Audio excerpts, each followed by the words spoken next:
এই দুনিয়ার সকল মানুষের হিসাব হবে 4 রকমের। হিসাব হবে 4 রকমের। এক প্রকার মানুষ বিনা হিসাব আল্লাহর তৈরি জান্নাতে প্রবেশ করবে, সুবহানাল্লাহ। তাদের কোনো হিসাব লাগবে না, বিনা হিসাব তারা আল্লাহর তৈরি জান্নাতের মধ্যে দাখিল করবে। আরেক প্রকার মানুষ, তারা বিনা হিসাব আল্লাহর তৈরি জাহান্নামের মধ্যে দাখিল করবে, নাউযুবিল্লাহ। আরেক প্রকার মানুষ, যাদের হিসাব আল্লাহ তাআলা সহজ করে নেবেন। আরেক প্রকার মানুষ, যাদের হিসাব আল্লাহ তাআলা কঠিন থেকে কঠিন করবেন। এক প্রকার যারা বিনা হিসাব আল্লাহর তৈরি জান্নাতে প্রবেশ করবে। আরেক প্রকার যারা বিনা হিসাব আল্লাহর তৈরি জাহান্নামের মধ্যে যাবে। আরেক প্রকার যাদের হিসাব আল্লাহ তাআলা সহজ করে নেবেন। আরেক প্রকার হচ্ছে যাদের হিসাব আল্লাহ তাআলা কঠিন থেকে কঠিন করবেন। তো জান্নাতে বিনা হিসাব জান্নাতে যাবে কারা? রাসূল কারীম সাল্লাল্লাহু আলাইহি ওয়াসাল্লাম বলেন, ইবনে মাজাহ শরীফের হাদিস, হাদিস নাম্বার 4251 নম্বর হাদিস। قال رسول الله صلى الله عليه وسلم, রাসূল কারীম সাল্লাল্লাহু আলাইহি ওয়াসাল্লাম বললেন, কুল্লু বনি আদম খাতাউন, বনি আদমের প্রত্যেকটা সন্তান গুনাহগার। ওয়া খায়রুল খাতিইনা আত-তাওয়াবুন, আর গুনাহগারদের মধ্যে উত্তম হচ্ছে ওই গুনাহগার যে বান্দা আমি আল্লাহর দরবারে তওবা করবে। রাসূল কারীম সাল্লাল্লাহু আলাইহি ওয়াসাল্লাম আরো বলেন, ইবনে মাজাহ শরীফের 4250 নম্বর হাদিস, রাসূল কারীম সাল্লাল্লাহু আলাইহি ওয়াসাল্লাম বলেন, আত-তাইবু মিনাদ যামবি কামান লা যামবা, যে ব্যক্তি গুনাহ থেকে তওবা করবে আল্লাহ তাকে নিষ্পাপ বানায় দিবেন। রাসূল কারীম সাল্লাল্লাহু আলাইহি ওয়াসাল্লাম বলেন, কিয়ামতের ময়দানে যে বান্দা নিষ্পাপ অবস্থায় উঠবে, কিয়ামতের ময়দানে যার কোনো গুনাহ থাকবে না, আল্লাহ রাব্বুল আলামিন ওই বান্দাকে বিনা হিসাব জান্নাত দিবেন।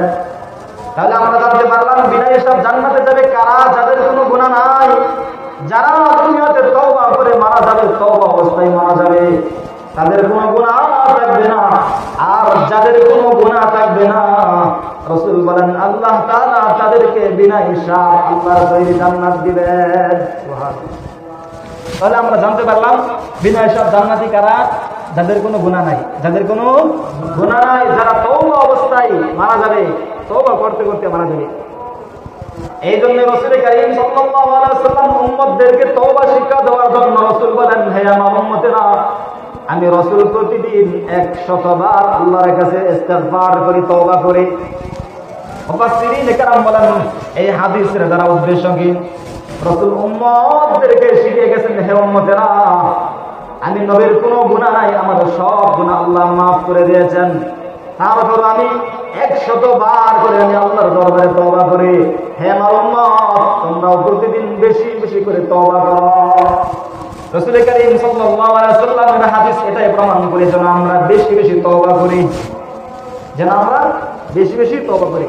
তাহলে আমরা জানতে পারলাম যাদের কোনো গুনাহ নাই তারা বিনা হিসাব আল্লাহর তৈরি জান্নাতের মধ্যে যাবে। দ্বিতীয় নাম্বার, যারা বিনা হিসাব আল্লাহর তৈরি জাহান্নামে যাবে। দ্বিতীয় নম্বর প্রকার, যারা বিনা হিসাব আল্লাহর তৈরি জাহান্নামে যাবে তারা কারা? রাসূল কারীম সাল্লাল্লাহু আলাইহি ওয়াসাল্লাম বলেন, হাদিস নাম্বার তিরমিজি শরীফের 2418 নম্বর হাদিস, রাসূল কারীম সাল্লাল্লাহু আলাইহি ওয়াসাল্লাম সাহাবাদেরকে বলেন, ওয়া আমার সাহাবারা, আতাদরুনা মাল মুফলিস, তোমরা কি জানো নিঃস্ব ব্যক্তি কি? সাহাবারা বলেন, নিঃস্ব ব্যক্তি হচ্ছে ওই ব্যক্তি লা দিরহামা ওয়ালা দিনার ওয়ালা মাতা, যার কোনো টাকা পয়সা নাই, যার কোনো বাসস্থান নাই, যার কোনো দিরহাম নাই, ওই ব্যক্তি হচ্ছে নিঃস্ব। নিঃস্ব ব্যক্তিকে সাহাবারা বলেন, যার কোনো টাকা পয়সা নাই, যার কোনো অর্থ সম্পদ নাই, ওই ব্যক্তি হচ্ছে নিঃস্ব। রাসূল বলেন, না না, ও আমার সাহাবারা, নিঃস্ব হচ্ছে ওই ব্যক্তি যে ব্যক্তি কিয়ামতের ময়দানে,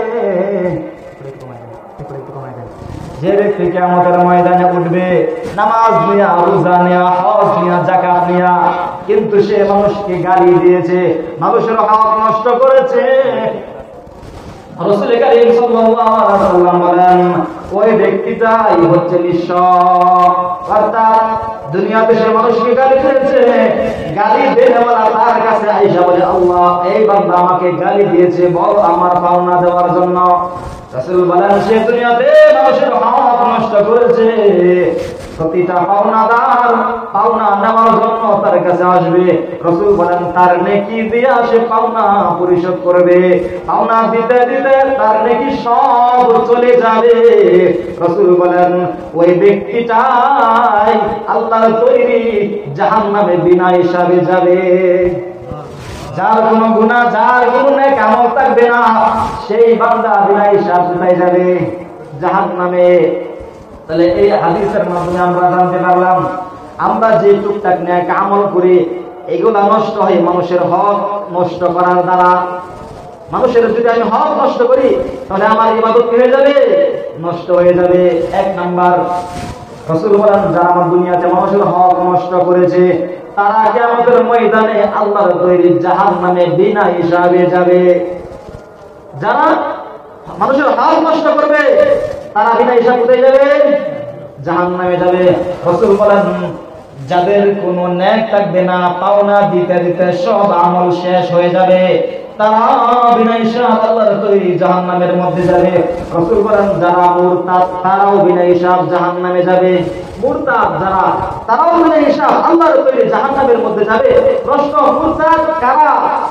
মুফাসসিরিনে কেরাম বলেন যারা আল্লাহর কোন বিধানকে অস্বীকার করে, যারা আল্লাহ রাব্বুল আলামিন গান বাদ্য বাজনাকে হারাম করেছেন, যারা গান বাদ্য বাজনাকে হালাল মনে করে তারা হচ্ছে মুরতাদ।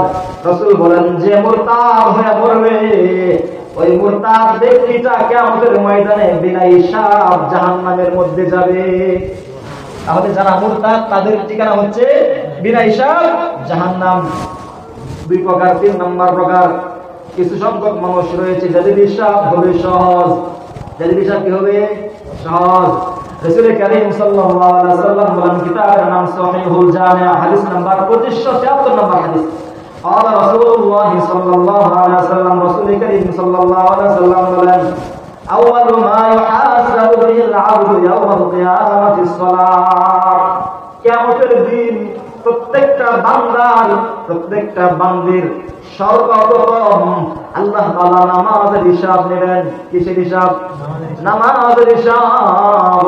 রাসূল বলেন ফাইন সালাহা সালাহা সাইরু আমালিহি, যদি বান্দার নামাজ সঠিক হয়ে যায় সকল আমল সঠিক হয়ে যাবে।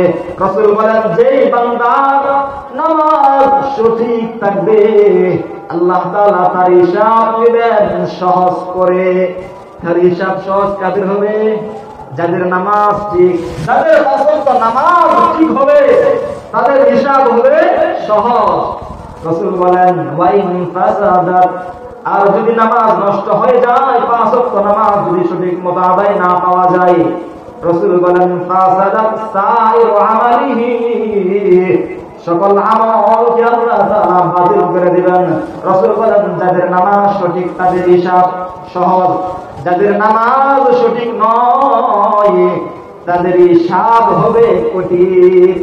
তাহলে বুঝতে থাকলে বলুন বিনা হিসাব জান্নাতি কারা? যাদের কোনো গুনাহ নাই। বিনা হিসাব জাহান্নামী কারা?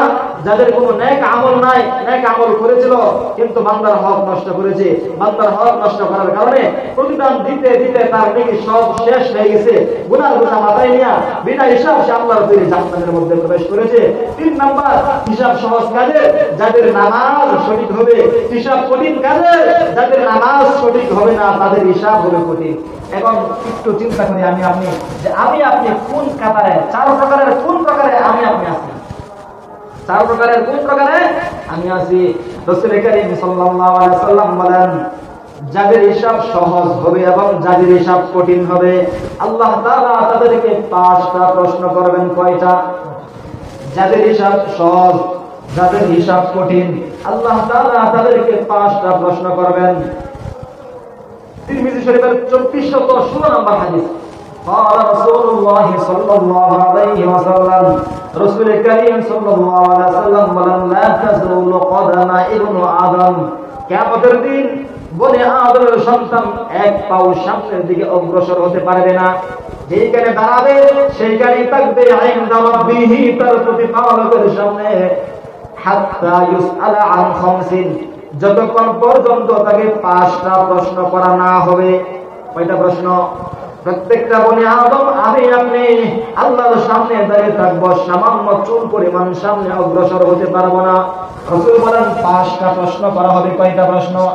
1 নাম্বার আন উমরিহি ফিমা আফনাহু, আল্লাহ বলবে বান্দা দুনিয়ার জমিনে আমি তোমাকে 60-70 বছর তোমাকে হায়াত দিয়েছিলাম, তুমি তোমার হায়াত কোন কাজে কাটিয়েছো বলো বলো বলো। 1 নাম্বার হিসাব কি হবে? আল্লাহ বলবে বান্দা তোমাকে হায়াত দিয়েছিলাম, হায়াত তুমি কোন কাজে কাটিয়েছো বলো। 1 নাম্বার প্রশ্ন। 2 নাম্বার ওয়া আন শাবাবি ফিমা আবলাহু, বান্দা আমি তোমাকে একটা যৌবন দিয়েছিলাম, তুমি তোমার যৌবন কোন কাজে কাটিয়েছো। 1 নাম্বার প্রশ্ন, তুমি তোমার পুরো জীবন কোন কাজে কাটিয়েছো। 2 নাম্বার প্রশ্ন, আমি আল্লাহ তোমাকে একটা যৌবন দিয়েছিলাম, যৌবন তুমি কোন কাজে কাটিয়েছো। 3 নাম্বার ওয়া মা ইকতাসাবতুহু, ও বান্দা তুমি অর্থ সম্পদ ধন সম্পদ কিভাবে উপার্জন করেছো। 4 নাম্বার ওয়া মাযা তাকসিবুহু আনফিকুহু, ও বান্দা তুমি তোমার ধন সম্পদ কোন কাজে কাটিয়েছো। 5 নাম্বার ওয়া মাযা আমিলা ইযা আলিমা, বান্দা তুমি যা জেনেছো তা কি আমল করেছো। তাহলে প্রশ্ন কয়টা হবে? প্রথম নাম্বার প্রশ্ন, তুমি তোমার জীবন কোন কাজে কাটিয়েছো। যদি গত শুক্রবার থেকে আজ শুক্রবার পর্যন্ত যদি আমি হিসাব করি আমি আমার জীবন কোন কাজে কাটিয়েছি, মনকে একটু প্রশ্ন করেন, মন তুমি তোমার এই 1 সপ্তাহ জীবন 7 দিনের জীবন তুমি কোন কাজে কাটিয়েছো। আল্লাহর পথে কতটুকু সময় ব্যয় করেছো, নাফরমানিতে কতটুকু সময় তুমি ব্যয় করেছো। নিজের মন নিজেকে প্রশ্নের উত্তর দিয়া দিবে, ঠিক না? যদি আমি প্রশ্ন করি মন গত শুক্রবার থেকে আজ শুক্রবার পর্যন্ত এই 1 সপ্তাহ সময় তুমি আল্লাহর জন্য কি করছো, আর কি পরিমাণ নেক কাজ করছো, কি পরিমাণ গুনাহের কাজ করেছো, নিজেই ভালো উত্তর দিতে পারবো। 1 নাম্বার প্রশ্ন জীবন সম্পর্কে প্রশ্ন করবেন আল্লাহ তাআলা।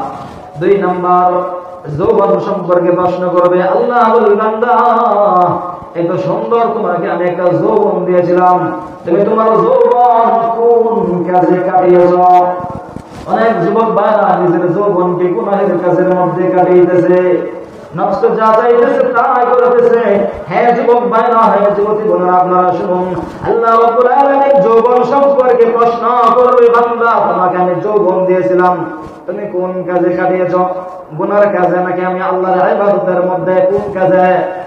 3 নাম্বার বান্দা তুমি কোন কাজে মাল উপার্জন করেছো, হালাল নাকি হারাম হিসাব দাও। বান্দা মাল তুমি কোন কাজে খরচ করেছো আজকে হিসাব দাও। বান্দা তুমি যা জেনেছো তা কি আমল করেছো কিনা হিসাব দাও। আমরা সবাই জানতাম নামাজ না পড়লে আল্লাহর কাছে আসামি হয়ে দাঁড়াতে হবে, আল্লাহ জিজ্ঞেস করবে। জানার পরেও নামাজ আদায় করি নাই, জানতাম সুদ হারাম, হারাম জানার পরেও বক্ষণ করলাম, জানতাম পর্দা করা ফরজ, তারপরে করি নাই। আল্লাহ বলবে বান্দা তুমি কতটুকু জেনেছো এবং কতটুকু তুমি আমল করেছো। প্রত্যেকেই এই 5টা প্রশ্ন করা হবে। কি কঠিন প্রশ্ন! আল্লাহ রাব্বুল আলামিন এই 5টা প্রশ্ন করবেন। তো যাদের নামাজ সঠিক হবে আল্লাহ তাআলা তাদেরকে এই প্রশ্নগুলো উত্তর তাদের জন্য সহজ করে দিবেন, সুবহানাল্লাহ। আর যাদের নামাজ সঠিক হবে না তারা এই 5 প্রশ্নের মধ্যে তারা ধরা খেয়ে যাবে। অথবা আল্লাহ রাব্বুল আলামিন তাদেরকে এই প্রশ্নগুলো করার পরে আল্লাহ তাআলা বলবেন বান্দা তুমি দুনিয়াতে কি আমল করেছো না করেছো, নাও আজকে আমি আমলনামা তোমার হাতে দিয়ে দিলাম। আল্লাহ তাআলা সূরা বনী ইসরাঈলের 13-14 নম্বর আয়াতের মধ্যে বলেন وَنُخْرِجُ لَهُ يَوْمَ الْقِيَامَةِ كِتَابًا يَلْقَاهُ مَنشُورًا। আল্লাহ তাআলা বান্দার আমলনামাটা খোলা অবস্থায় বান্দার হাতে দিয়ে বান্দা তুমি পড়ো, বান্দার আমলনামাটা বান্দার হাতে দিলে বান্দা তুমি পড়ো। আল্লাহ বলবে ইকরা কিতাবাকা, বান্দা তুমি তোমার আমলনামা পড়ো। কাফা আলাইকা বিনাফসিকা আল-ইয়াওমা হাসিবা, তোমার আমলনামার হিসাবের জন্য তুমি যথেষ্ট, পড়ো তুমি পড়ো। বান্দা আমলনামা পড়বে, যদি নাফরমান হয় তাহলে চেহারা মলিন হয়ে যাবে, চেহারা মলিন হয়ে যাবে। আর যদি আল্লাহর হুকুম মাননেওয়ালা হয়, নেককার হয়, চেহারা উজ্জ্বল হয়ে যাবে। আমলনামা পাওয়ার পরে রাসূল বলেন কারো চেহারা উজ্জ্বল হবে, কারো চেহারা কালো হবে। যাদের চেহারা কালো হবে তারা যখন আমলনামা নিয়ে পড়বে আর চিৎকার দিবে, বলবে, সূরা কাহফের 49 নম্বর আয়াতের মধ্যে আল্লাহ রাব্বুল আলামিন উল্লেখ করেন নাফরমান কি বলবে? নাফরমান বলবে, ইয়াকুলুনা ইয়া ওয়াইলাতানা মা লি হাযাল কিতাব লা ইয়াগাদিরু সাগীরাতান ওয়ালা কাবীরাতান ইল্লা আহসাহা। নাফরমান চিৎকার দিবে আর বলবে, হাই হাই, এটা কেমন আমলনামা, যে আমলনামা আমার ছোট গুনাহও ছাড়ে নাই, বড় গুনাহও ছাড়ে নাই, সব লিখে রাখা হয়েছে। এটা কেমন আমলনামা, যে আমলনামার মধ্যে ছোট গুনাহ আছে, আমি খারাপ কাজ করতে চাই নাই, শুধু নিয়ত করেছিলাম করব, আমলনামার মধ্যে দেখবো এটাও লেখা আছে। আমি একটা বড় গুনাহের কাজ করেছি, এই বড় গুনাহটাও আমার আমলনামার মধ্যে লেখা। বান্দা বলবে, এটা কেমন আমলনামা যার মধ্যে সব কিছু লেখা। বান্দা আবার চিৎকার দিবে, বান্দা বলবে, ইয়াউমা ইয়ানযুরুল মার'উ মা কদ্দামাত ইয়াদাহু ওয়া ইয়াকুলুল কাফিরু ইয়া লাইতানি কুনতু তুরাবা। বান্দা আমলনামাটা পড়বে আর বলবে, হায় হায় আফসোস, এই আমলনামা দেখার আগে যদি আমি মাটি হয়ে যেতাম তাহলে ভালো হতো। আফসোস, এই এমন আমলনামা দেখার চেয়ে যদি আমি মাটি হয়ে যেতাম, তুরাবা, যদি আমি মাটি হয়ে যাইতে পারতাম তাও আমার জন্য ভালো ছিল। এটা কেমন আমলনামা, যে আমলনামা আমার বড় গুনাহ ছাড়ে নাই, ছোট গুনাহ ছাড়ে নাই, সব আমলনামা আমার, এই আমলনামার মধ্যে সব গুনাহ লেখা রয়েছে। বান্দা আফসোস করবে আর বলবে। আর যারা নেককার তারা আমলনামা পাওয়ার পরে হাসবে আর তারা